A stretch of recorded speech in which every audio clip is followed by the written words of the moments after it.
Well, it's that time of year again. Sunshine, allergies, and the irresistible urge to throw everything you own into a donation bin. Welcome to Librarian, where today we're dusting off the shelves, decluttering the chaos, and showing you how your local library can help you spring clean your whole life, not just your bookshelves. From digital clutter to junk drawers, from paper piles to that TBR tower of guilt. TBR, as in to be read. Mhm. We've got resources, hacks, and maybe even some overdue honesty about our own cluttered corners. Let's go.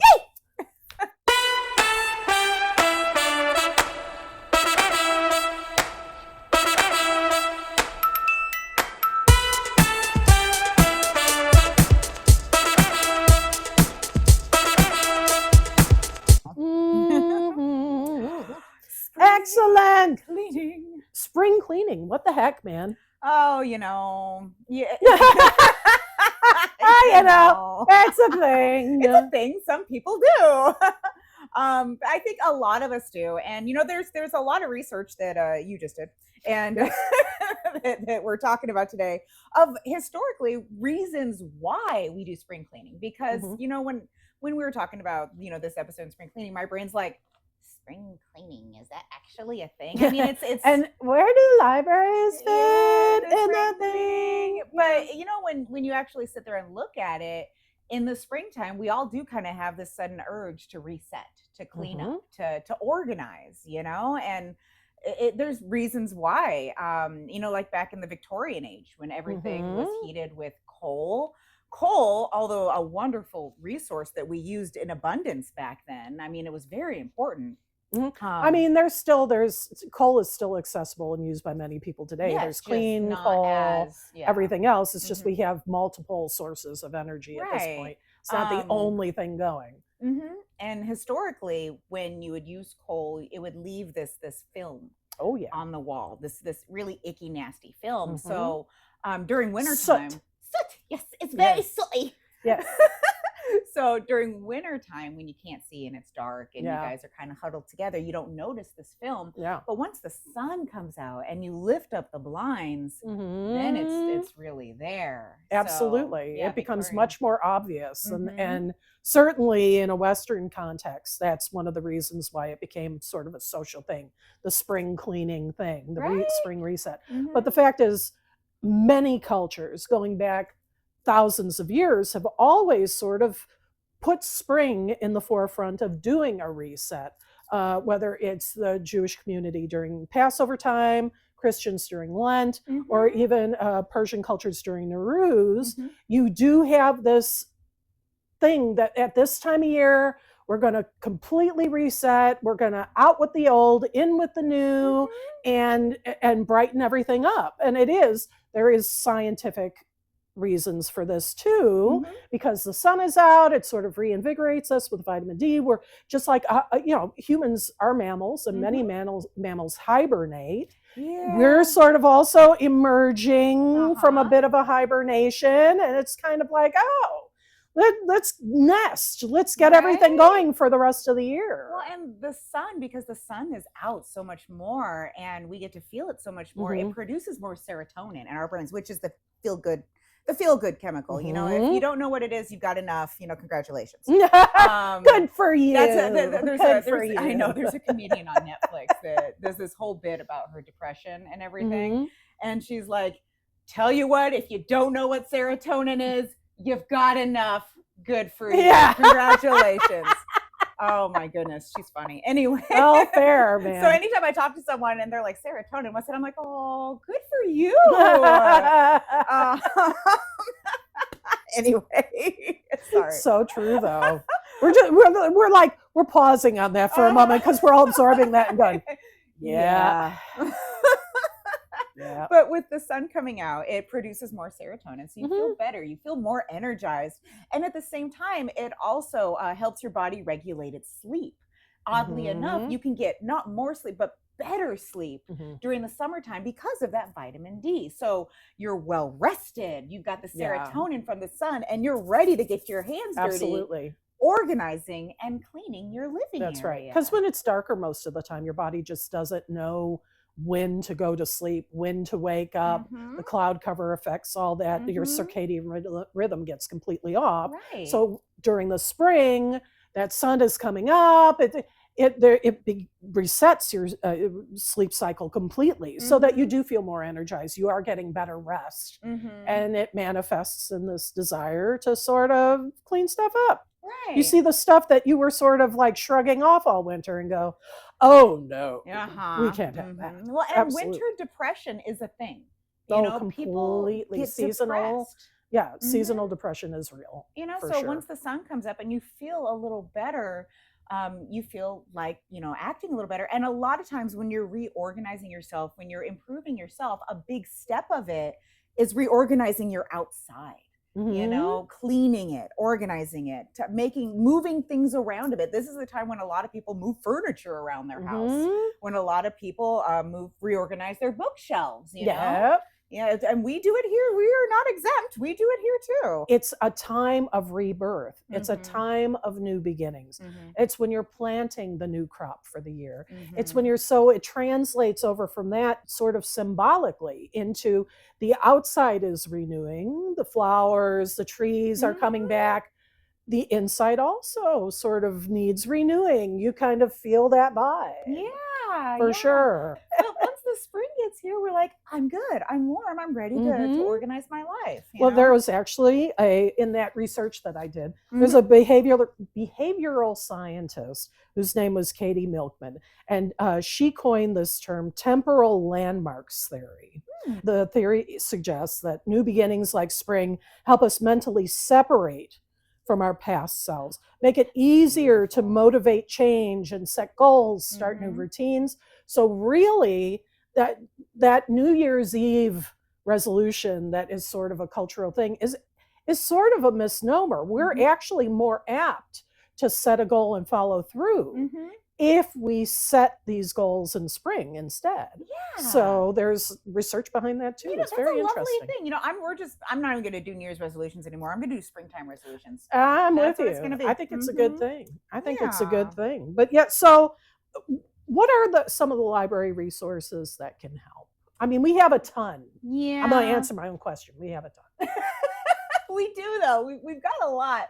And so let's start small. If you're looking to reorganize, we've got a number of books that you can check out. That's the basics, right? It is. We've got Marie Kondo. I think she does. She was the big hit during the pandemic. Very much pandemic so. Superstar. She was. Does this spark joy? She had a saying that as a general rule, you should never have more than 7 books. Yeah, I know. And I'm like on my book stand, like on my nightstand, like yeah, exactly. In my car, exactly. Exactly. Where are these 7 said books? In my bag, at any given time. I promise you, the real number I have that I absolutely need is much more than that. Oh yeah, no, I don't think us book dragons over here ever have enough books. 7? Are you sure? Yeah, that's not no, no. But we do have her, and I really enjoyed. There is a lovely couple of women that do a company called The Home Edit. And they started as a Netflix show organizing celebrities' closets. And they have this whole rainbow rule where the closet has to follow this rainbow color scheme and all this stuff. Anyway, they have a book called The Home Edit. And it's about organizing. And a big step of organizing is to go through and purge, which is a delightful word for when you go through and you take out stuff that you don't want or you don't need anymore. They call it an edit, which is it's a little better, right? I still it's use a the little word purge. Well, because it is like the purge. Sometimes tears are shed, blood is involved. It's sometimes it hurts. Sometimes it hurts. So purge is kind of more apt, but edit is nice. And it is pretty. It's nice. Yeah, because you do have to make room for new things by taking out old things. Well, you should do that. We don't all necessarily do that. I'm very bad at that. But yes, that edit is, you have your little set of, and then you do it. Dana White's also great too. We have books that she's written, and she's got some great systems to help folks, especially if you're on the spectrum, if you're a little neurodivergent, which I'm also always sort of, pointing out and, alluding to. But they're very helpful for helping you to manage the management of your space and to self-regulate as you go through it. It's very helpful. Well, because organizing is twofold. You've got the initial organization, which a lot of us will get a burst of energy. We will organize the whole class. I used to be a teacher and I have some trauma from it. Anyway, we will have this burst of energy. We'll organize the whole house. We'll organize all of our areas, our bedrooms, so on and so forth. But then the other kicker is how to keep it that way. Well, that's it. After you've done it, then what? Yeah. That's like a whole missing piece. Right? I've got... And what agreements do you make with yourself to maintain it? Like in terms of purchasing, we're all such consumers. It's so hard to be like, all right, now this is it. This is going to be my stuff. But, ooh, look at that thing. Look at that. And you know what? There are a lot of things that we have nowadays that make purchasing in overabundance. Just ridiculously easy. That little buy now button was purposely put there so that we can have all of this. Yeah, it's all enabling. Yeah, and we're that way as a culture. And we have it's you either become one of two people when you organize. You become the edit people, the purge people that go through and like, that are just like everything's got to go. Yep, gotta go. Or you become the, how can I adjust my living circumstances to accommodate all of my things? Guilty, my lad. Yeah, that's me for sure. I mean, and that's why sometimes, just managing the space is a difficult thing for me. One of the other ways that the library helps for me is putting on an audiobook. So as you're cleaning, you're not really paying attention to what you're doing. You're not focusing on that. You're not focusing on how long it's supposed to take.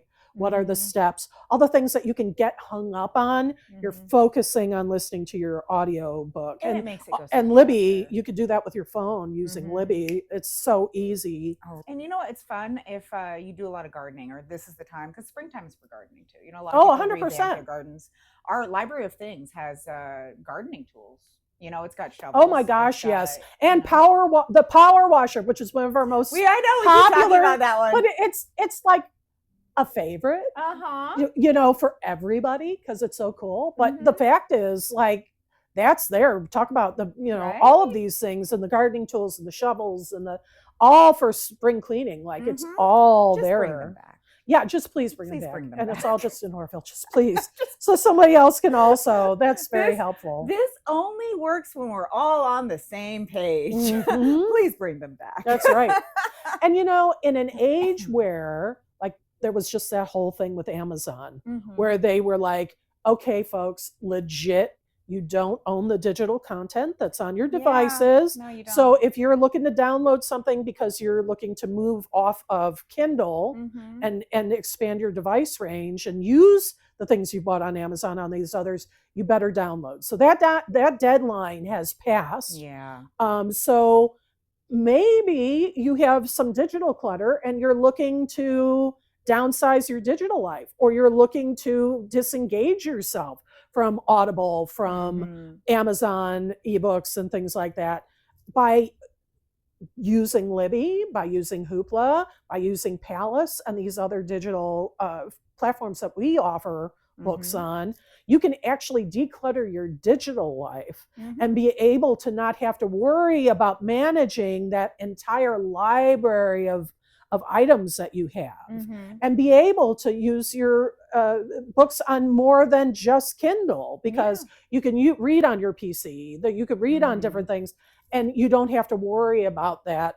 You just log into Libby and she's great. Get the book. And a lot of people are a little hesitant, oddly enough, to use Libby because they just haven't before.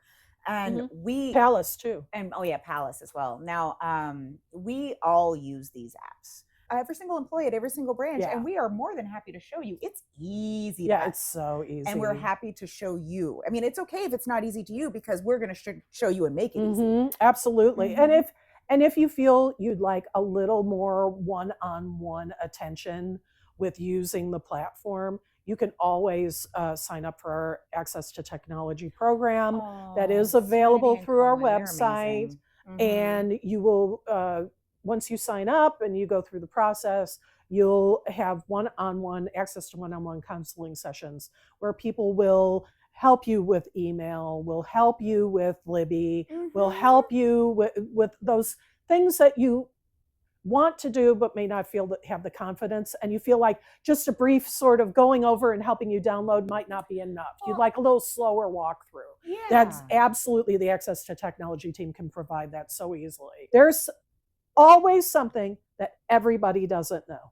And so never feel uncomfortable about it. Always feel comfortable about asking folks, for Serenity and Cohen, that do Yes, the ATT ATT program, they understand that there's that level of anxiety with it, and they address it. And they're non-judgmental, and they're so very nice, and they're professional. They're so very professional, you know, and it's just, it's a wonderful program. And I would suggest, if you needed any help on you know, any of the things that are digital, the social media, the Libby, the just email, anything, whatever you need assistance with. Make an appointment. They're so you great. will not regret it at all. Absolutely. They're so wonderful. So let's move on to book organization, because, you know, who would be the better expert on how to organize a library than the library people, right? At least this is what you would think. Right. But, you know, it's not necessarily the way. And there's a lot of things that go on. Like, let's go with the meat and potatoes first. Ooh, meat and potatoes. Meat and potatoes. I love meat and potatoes. Oh, they're so good. Although I do have to have a veg. That's just me. Oh yeah, veggies are so good. Yeah, I just. Oh my goodness, I love it. But should you, A, alphabetize your books, B, rainbow sort based upon the color of the covers, or should you just wing it? And just, if a book, does the book fit? It goes there. If the book sits, the book fits. It sits. Yes. Egg it. That's right. It's like over at Chico, we have those little spinners. Yes. You know, and the thing is, if the book fits on the spinner, the book sits on the spinner. So, is there a right answer to this question? No. No. There's literally no right answer. The right answer is whatever works for you. Yeah, you know, here at the library, we do have one consistent way that we organize. Yes, most we're talking about you for your homes. Like, we are, because we're about accessibility and findability, we have very strict rules about the way the library looks, which we like periodically get together and have discussions about and come together so that these rules are replicated from branch to branch. You have no idea. The management has meetings about this. Like, at the higher levels, they'll have a meeting about whether to move a chair in the library. But when you're because whenever you want to organize something, you always want to consider who is benefiting from this organization. Yeah, who's using it? Searching. Who is searching for what in this organization? Now, for example, I have bookshelves at home. I have my personal bookshelves. Are they organized by author's last name in alphabetical order? No. Are they rainbow colored? No. Are they alphabetized by title? No.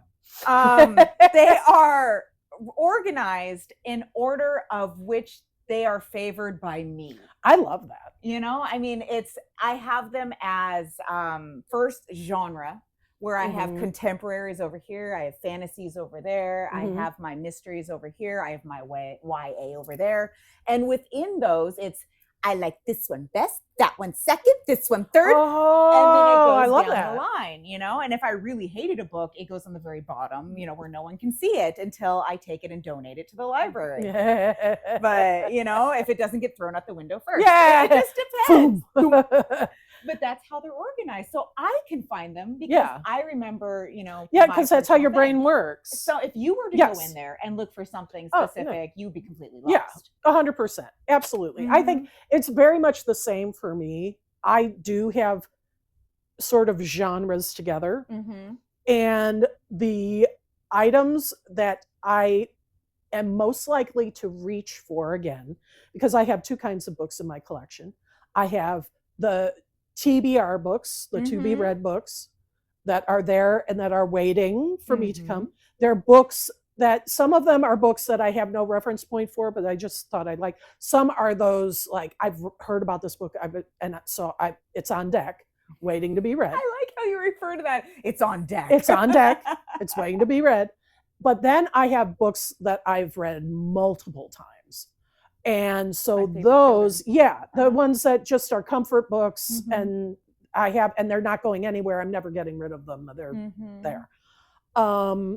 And so the books that I reach for the most are the ones that are at eye level, that are the easiest to access.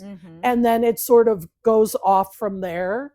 I do also have books at the bedside table. Most of those are intend to read books, along with whatever is currently being read. But that is more, and then sort of genres put together. So I have a tall boy, I don't even think they sell it anymore, an old Billy bookcase. That's a corner bookcase that is like huge, 72 inches tall. Yeah, it's great. And then I have two silver small ones and they're under a window, and I love them. Lovely. And they're all silver actually, but it's like giant, tall, and then small. And like my fiction is all in the tall one, and old textbooks that I referred to. And then I have the entire underneath of my window is all TBR. And that's nonfiction. So You're a very heavy nonfiction reader. Yeah, that's why I have, because that space under the window, probably if you stood it up, is the same as the tall one, and it's all just nonfiction, and it's too deep. And then I have my fiction, my like fantasy books are over on another set of bookshelves over in the corner. And then I have bags in my walkway that need to be shelved somewhere. You know what that makes me think? When they're, certain kids, when I was a kid, I did this all the time. And my kids did this too. Yeah. When you would have dinner and you would have multiple pieces of food on one plate, and you didn't want certain food items touching other items. My peas can't touch my potatoes, or else I can't eat them. That kind of sounds like your nonfiction and your fantasy. Are very, and then of course I have the comfort books that I may not necessarily reach for, but that I must be in the collection, and those are in my spare bedroom, and I have two bookshelves full of those. That's too great. deep. I have way too many books, but those are like, why we're dragons. That is the dragon room. That's like the Salvador Dali biographies, and the all of that stuff, and my books on history, and those are all in my spare room, because I'm not necessarily reaching for those, but I need to have them. And I have read them, and so they must stay in the fold. They are family. They're so the family, and they're in the spare room, but they're there, and that's that. Yeah. No, because when you read, the books become more than paper bound in whatever. It used to be leather, and now I think it's more like cardboardish. Yeah, it's the chipboard with whatever, a fabric cover or whatever, or it's just plain. The moment laminated, book, the moment you paper. consume it and you read it, it really does become more than Oh, just paper. It becomes this friend. It becomes this piece of you, Absolutely. And so you want to display it in the way that, means and you want to have access. And that's why, so you can tell we have very different styles. There are some similarities, some differences, and you're probably going to be different too. The one that's hardest for me to get my brain around is the rainbow one, because I'm like, what does the color of the cover have to do with anything? But I get it. I get the aesthetics of it. It's pretty. I know. But I'm like, what does that have to do with anything? You do rainbow, and then you hang little fairy lights, and then you take your little pop figures. Yes, and you put them there. And I'm like, and then you take a selfie. Yeah. You know what I would love? If our patrons are watching this, I would love to see your selfies. Yes! Send us a picture of your selfie. Yes. Maybe we could do something with social media or something like that. Well, our email is on the title cards, so please send that to us. Selfies. How do you organize your book? You can also do it on the county website. We do have a library services email. Just attach them. We just love that. I want to. That would be amazing. Selfies. Yes. There are people, like there are influencers who will decorate their bookshelves rainbow because it's pretty. I and they'll have all their things and they'll post it online. You know, are you more function more than prettiness, like Traci? I mean, how do you go about it? And whenever we organize, and I'm in the MLIS program, I'm getting my librarian's degree, and they're always reminding us when you organize your shelves, your bookshelves and things like that, you need to remember who you're doing it for. Who is your audience? Who's going to benefit from this? How are information seekers going to seek their information? And that's how you need to organize this. And when you go, that's all that matters. It really is, because when you go to retail stores and things like that, that's why they have. When you go to the grocery store, you'll see candy and bubble gum right next to the checkout, because they know your kids are going to be there, and you know they're going to be at that level because they know that those are the people that are going to want the candy and bubble gum and all this stuff. So that's how they present it. So when you're organizing, you got to think, okay, how am I going to go about accessing this information? Sad story. Sad story. Campfire came through Paradise in 2018, and when I was evacuating, and I had minutes to go through and grab our things, because the campfire, it was a big deal. And if Paradise, y'all know. So when I was rushing around to get things, I used to use the pile system. The pile system I inherited from my father. And it's when you just kind of stack stuff and you know where things are because you put it in those piles, but no one else does. Well, when I'm running around and my adrenaline is pumping because I'm trying to get the things necessary to go, and I'm not used to this evacuation thing, like now anyway. Right, you've been through it now, so now you know. Now you have the experience. Rodeo, but at this time, I didn't grab so much because they weren't in accessible places. My personal laptop burned because I had originally, the night before, put it up high in my closet because my kids wanted to play with it, and I didn't want to leave it where they could get it. And so I didn't see it, and I didn't grab it. Well, reorganizing my closet, reorganizing my house that was built after campfire, demolished it. Now I have things in order of importance in the areas I know I'm going to see them. The moment I enter the room, I look and I realize where my eyes go, and that's where the important things go, because I know that if I don't see it, I'm not going to grab it. So now I have portable things organized directly where I'm going to see them. So I know if I have mere seconds, I'm going to go in there and I'm going to grab them. So when you organize, you really do have to think, how am I going to access this information? What do I need to prioritize? And when it comes to books, I prioritized, my favorite children. When it comes to necessities for evacuating, I put them where I can see them because I know that's how my brain's going to work in that situation. If you do have issues with object permanence, that's what to do with things that you're storing in your home. Oh gosh, just take the items. Don't worry if you forget to take your vitamins in the morning, store them next to your bed. That's what I do. Don't store them in the kitchen cabinet because that's where vitamins are kept. Put the things where you're going to use them near. I need them where I can where see you them. can see things, because issues with object permanence are real. As per your laptop, like you left behind a whole laptop in an evacuation because it wasn't in your eye line. It was, and that is something that. Of course you did. All my baby pictures. Oh, of course you did. Yeah. And that's something to keep in mind when you're reorganizing is, what do you have issues with object permanence? Are you the kind of person that, loses your keys? Then by all means, put that basket by the entryway and put your keys in the basket. If you make the habit of putting them in the basket, you're not going to lose them. Because that's where they live. I love that you feel so strongly about this, because I too. Well, because it's my life. Yeah. I have to do these things. I have, my lack of ability to recognize object permanence extends to the people in my life. Me too. Yes. So I'm like, everything. If I need it and I'm going to use it, I got to see it. Yeah. That's just the way it is. I'm so bad that if I don't talk to someone or I don't see someone actively for so long a time, my brain just kind of, and this is so horrible and I'm so sorry, my brain just kind of forgets they exist. Oh, 100%. And I'm like going about my day, and then I'll have, like, my sister will do this often. She'll text me and she's like, "Are you still alive?" And I'm like, "Yeah, why wouldn't I be? What's up?" She's like, "We haven't heard from you in about a month." And I'm like, "Oh, I'm here." Yeah.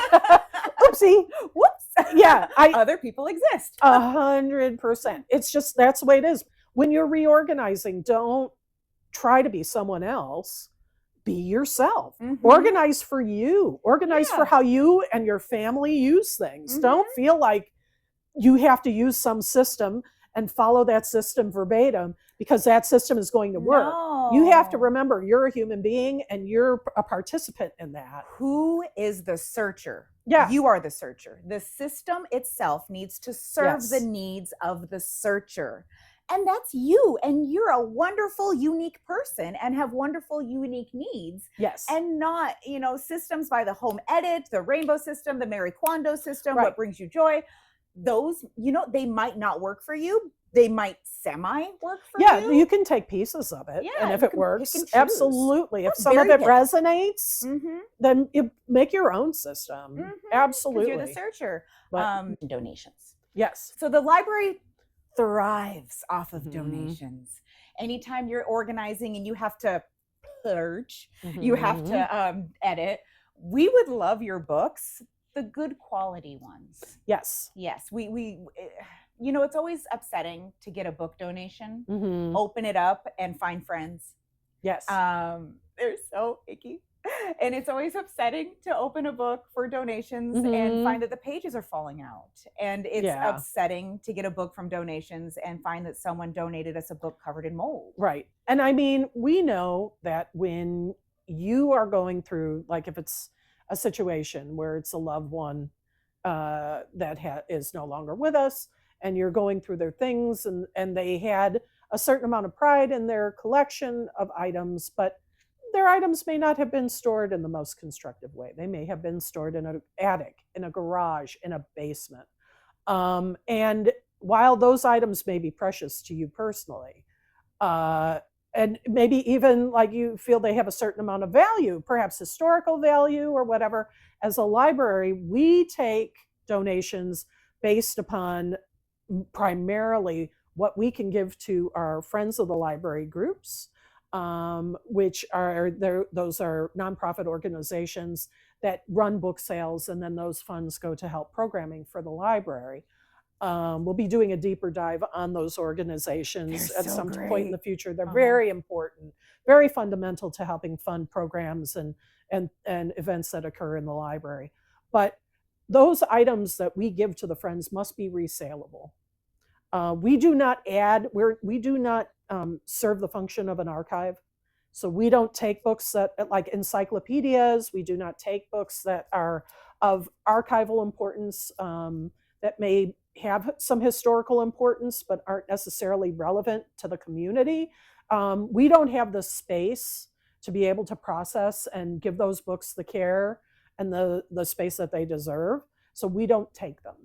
Those are better to be donated to other organizations and so forth. Yeah. We would need things that can be utilized again. Yeah, and that can be resold. Mhm. That is that's the nuts and bolts of Yeah. the donations that we take. The items, Mhm. Magazines over 6 months are not useful to us, Mhm. regardless of whether they're National Geographic or whatever. They're not going to get added to a collection. We don't provide archival services of those items. Mhm.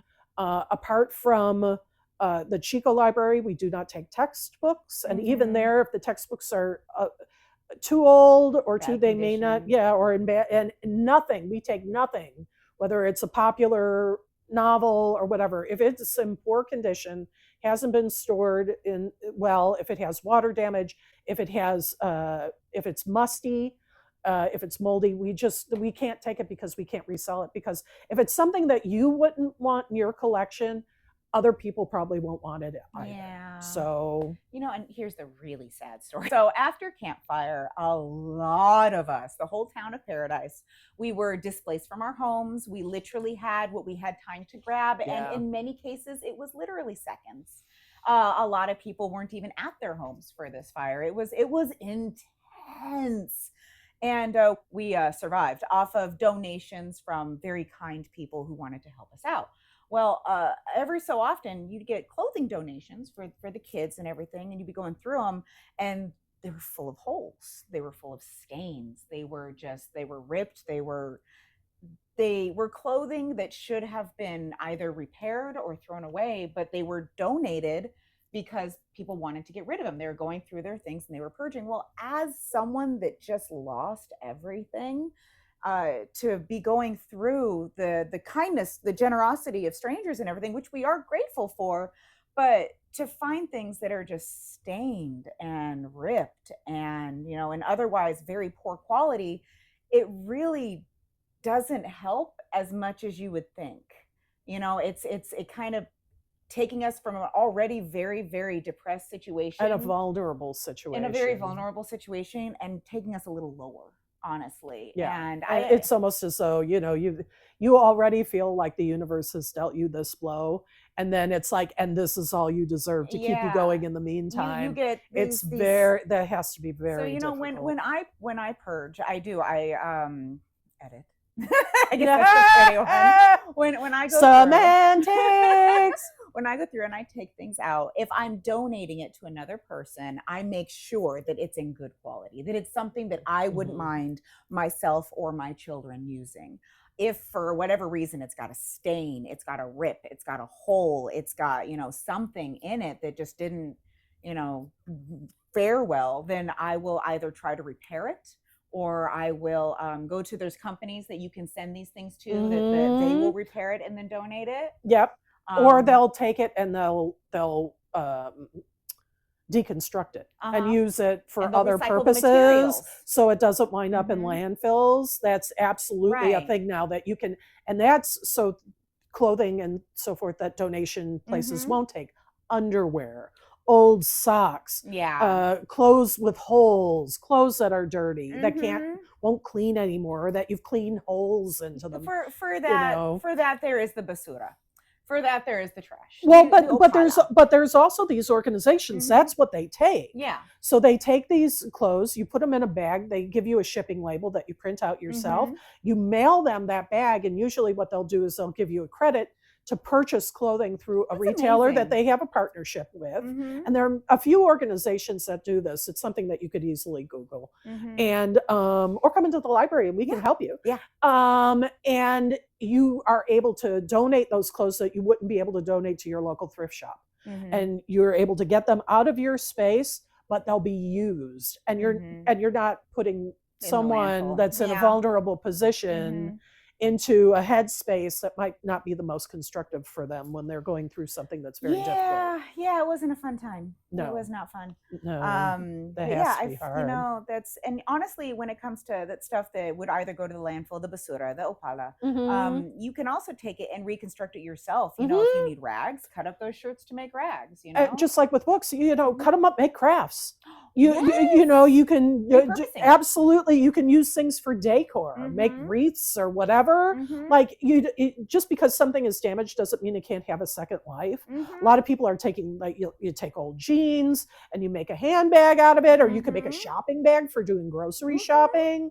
You know, there's all sorts of things. There's a program that I've done here a couple of times here in Chico, where we take old t-shirts, you know, t-shirts that you don't like anymore, and we'll cut it up and we'll turn it into a tote bag for your books.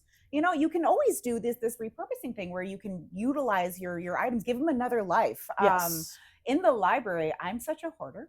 And often I'll repurpose a lot of stuff for crafts. We just did not so long ago here in Paradise. It was so messy. We did on April Fool's Day. We took CDs, you know, the CDs that are too scratched. We can't use them anymore. And instead of throwing them away, we decorated them with puffy paint and made them look like fake donuts. Adorable. It was so cute. And I had one little girl, it's like, on April Fool's Day, we're making fake donuts. It was so much fun. And it's fun to repurpose you know, stuff like that. And you can also do that, you know. We have, whether it's clothing or books. They all can be repurposed. Oh, yeah. Oh, my goodness. We have an employee here at the Paradise Library who's talking about an adult program after summer reading is over. Yeah, in the fall, we'll be starting at all the branches doing, like, refreshing our programming. That's a refresh that's going to occur in fall, not in spring. But we're going to be bringing new programming and everything to align with the new hours. That's the fun stuff. Yeah, we're so excited. No, but he's talking about taking books that are otherwise marked for the trash and turning them into art pieces as a program. And it's just, there's so much you can do. Yes, 100%. You know, the other thing you could do with, like, books that you're donating or that there are little free libraries Mhm. all over, especially here in Butte County. There are more and more popping up all the time. And you could just pop them in a little free library. Mhm. And that's a great way to help a community get access to the materials, and you're not throwing them away, and you're Yeah. giving them a new life. Side note, on Yes. little free libraries, Yes. please don't return your library books in the little free libraries.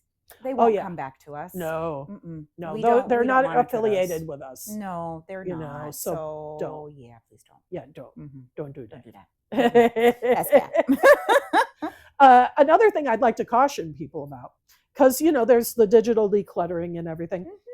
A lot of people are thinking they don't need DVDs anymore. We've been getting a lot of donations of those. Thank you. VHS, the things, and my background is in archives, and particularly digital archive management, and going back to the Amazon thing of like your digital media isn't really your digital media as long as you buy it through a commercial entity, a company like Amazon.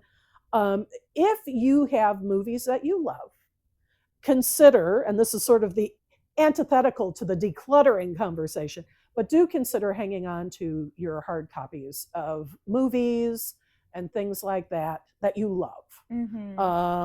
If it's something that you bought because it was on sale and you were like at Walmart or Dollar Tree, and you're like, this is really cool, I wanted to see it, and I saw it, and I really haven't watched it, it's really not something and you want to donate it, I mean, that's amazing, because someone will love that piece of media, and will love that piece of media. But for yourself, kind of hang on to the stuff. Think about twice before you necessarily declutter that, because now that things are moving more to streaming platforms, that gives third parties domain over the decision making as to who in the public has access to these particular pieces of media. And you may find that your favorite pieces of media become inaccessible. I mean, it happened recently, famously, with MTV News, that was owned by Viacom, which I think it was on the Paramount Plus platform, and it was the entire MTV News collection, and they removed it from the platform, making it inaccessible. And the fact is, that was a very important archive of interviews of legendary musical guests, and also talking about the world at large, because MTV News covered everything at that time. And now that reference is gone from the public sphere. So, and it's not available on video. It's not available any other way. So the access has been completely cut off. So as just on the side note, as an organization that is pro access, and we're talking about purging, just a little note of caution. If there are some stuff, and this is books too, if there are pieces of media that you love, don't feel like you need to purge them out of the collection because minimalism is better. Maybe we need to sort of loosen that perspective a little bit when it comes to media. Just if you have a book you love, maybe hang on to it. If you have a movie, if you have music, a CD, instead of because you think, oh, I'd be able to stream it. That's not necessarily the case. And within the profession, it's a conversation that is had all the time, and it's cyclical. Which is better?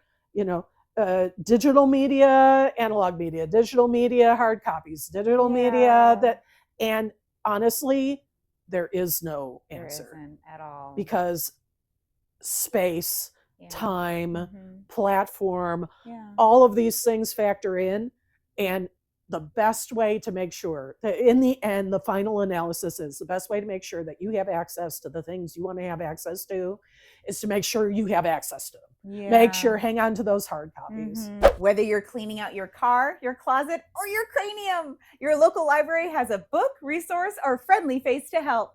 And remember, no one does a fresh start quite like a library. Thanks for spending your reset with us here at Library-ish. Now go tackle that junk drawer. You got this. Yes!